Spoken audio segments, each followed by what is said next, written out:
Mouvant TV bezocht het Musée de Mariemont en werd ondergedompeld in de geschiedenis van het parfum en het onafscheidelijke parfumflesje. Een reis door de tijd.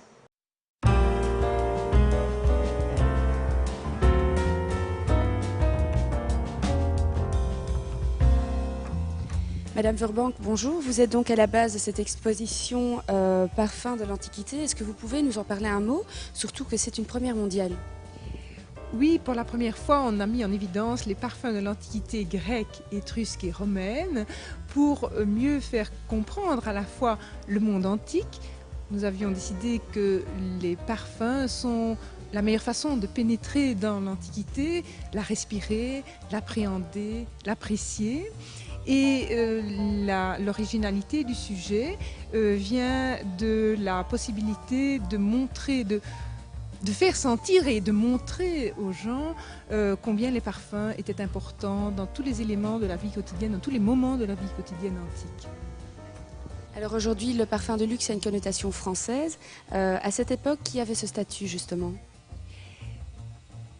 Ce statut va évoluer au cours du temps. Le parfum sera prioritairement au départ de ses origines égyptiennes, et l'Égypte restera toujours le pays idyllique, le pays idéal de la parfumerie dans l'Antiquité, mais au cours du temps, les cités grecques tout d'abord, notamment Corinthe ou Rhodes, vont connaître un important statut par rapport à la parfumerie, et puis là aussi c'est Alexandrie.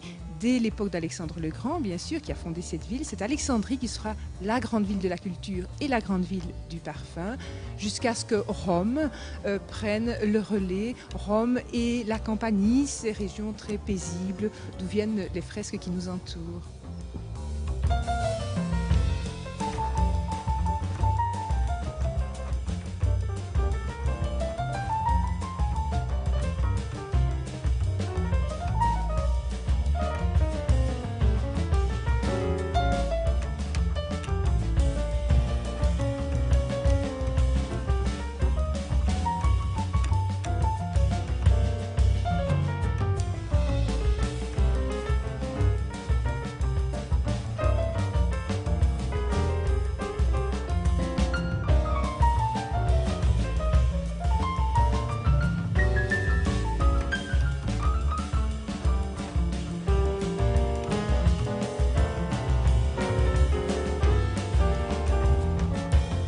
Le parfum était très répandu dans toutes les classes sociales, que ce soit la classe la plus élevée ou les classes les plus humbles.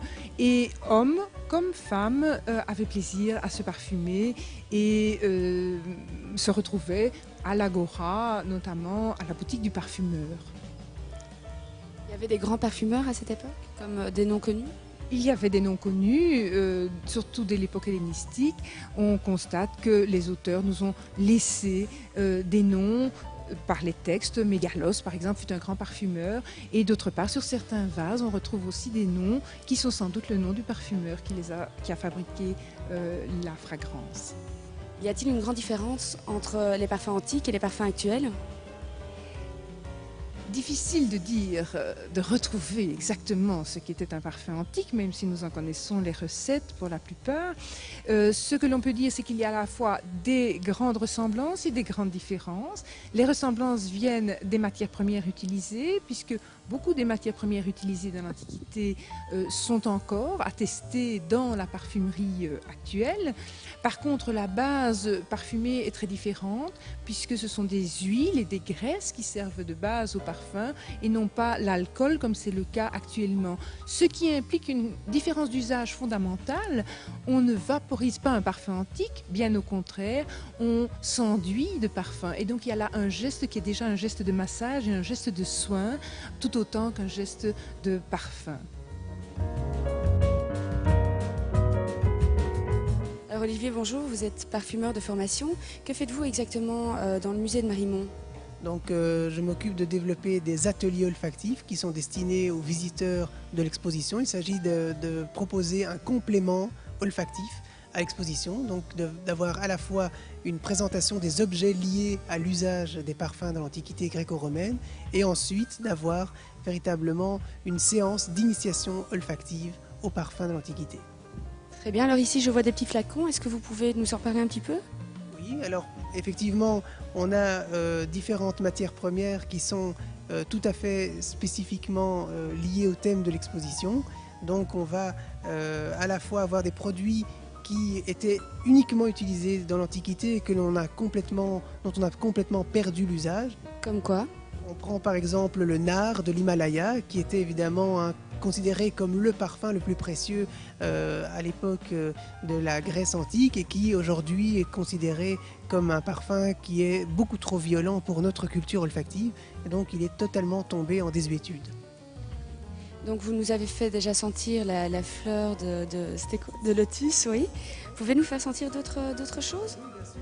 Alors ici, j'ai amusé à faire une reconstitution non pas d'une matière première, mais il s'agit ici d'une note bien particulière qui est censée permettre aux visiteurs et aux participants de l'atelier olfactif de se projeter dans le décor olfactif de l'Antiquité. Donc, C'est vraiment un travail de synesthésie, quoi. tout à fait. Alors ici, voilà. Alors c'est une note très spéciale. Oui, alors effectivement, c'est un côté assez animal. Et en fait, il s'agit tout simplement de la reconstitution de l'odeur de la pierre d'un temple grec sous le soleil. Donc on va véritablement avoir cette note minérale très violente et ce côté animal. En fait, on sent ce côté presque brûlé, comme si on cassait des silex. Et donc ça permet véritablement de se retrouver au milieu de l'agora, sous le soleil. Et donc c'est une manière d'introduire l'atelier olfactif. Avant de rentrer véritablement dans la dimension parfumistique de l'exposition, il y a une dimension, je dirais presque situationnelle. Il faut vraiment pouvoir se planter dans le décor de l'Antiquité grecque avant de véritablement passer au parfum. Madame Verbank nous disait là tout à l'heure que les parfums de l'Antiquité étaient faits donc à base de plantes et de fleurs, etc., ainsi qu'avec de la graisse animale, alors qu'aujourd'hui ce sont les mêmes composants mais avec de l'alcool. Comment avez-vous reconstitué tout ça? Alors, évidemment, on se base ici sur des extraits donc par distillation des matières premières végétales qui étaient utilisées dans l'Antiquité. Donc évidemment, comme on ne connaissait pas la distillation dans l'Antiquité gréco-romaine, on devait évidemment passer par des corps gras pour pouvoir justement capter le parfum des matières végétales. Ici, il s'agit de distillation, donc on a toujours les mêmes ingrédients de base, simplement qu'on n'a plus besoin de passer par ces huiles végétales ou par ces matières premières grasses d'origine animale pour pouvoir capter le parfum. Alors si vous aussi avez envie de découvrir le monde des parfums de l'Antiquité, je vous conseille vivement de vous rendre sur le site internet du musée Marimont ou encore de vous fournir ce livre, Les parfums d'Antiquité, que vous trouverez à la FNAC ou dans n'importe quelle librairie.